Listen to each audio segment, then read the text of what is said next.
তুই বাড়া নিজে ভালো হলেই ভালো, অন্যজনকে নিয়ে তোর কি দরকার? ওরে চুদি ভাই, একজনকে নিয়ে সংসার চলে না, বা এই গোটা দুনিয়া চলে না রে। বর্তমান যুগে এই গোটা দুনিয়ার মধ্যে 10% ভালো মানুষ আছে, 30% মানুষ অন্যদের পা চেটে বেড়ায়, 40% মানুষ এমন আছে যারা প্রত্যেককে যেন টাকা দিয়ে কিনে রেখেছে।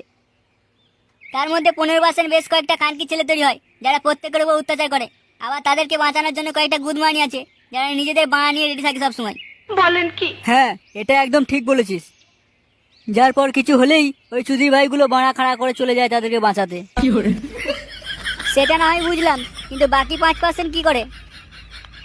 কি আবার করে? সেই বাকি 5% ঘরে বসে থেকে দিনরাত পানু দেখে আর হ্যান্ডেল মারে। ওদের না কিছু কারোর প্রতি বলার আছে, না কিছু করার আছে, শুধু মারতে পারলেই হবে। একদম চুদির ভাইয়ের মতন কথাবার্তা তোর। কেন এটা বলা যেত না যে সেই 5% মানুষ ঈশ্বরের আরাধনা যারা এই গোটা দুনিয়াকে বাঁচিয়ে বা টিকিয়ে রেখেছে? এ কে রে? তোর মধ্যে এত পরিবর্তন দেখে সত্যিই বাড়া খুব অবাক লাগছে। তবে আর যাই হোক, আমাদের বন্ধুত্ব আমাদেরকে টিকিয়ে রাখতে হবে, সে যতই বদলে যাক না কেন। হ্যাঁ, শুধু একটু বাংলা আর মাংসের চাট হলেই হবে। বেরো খানকি ছেলে এখান থেকে।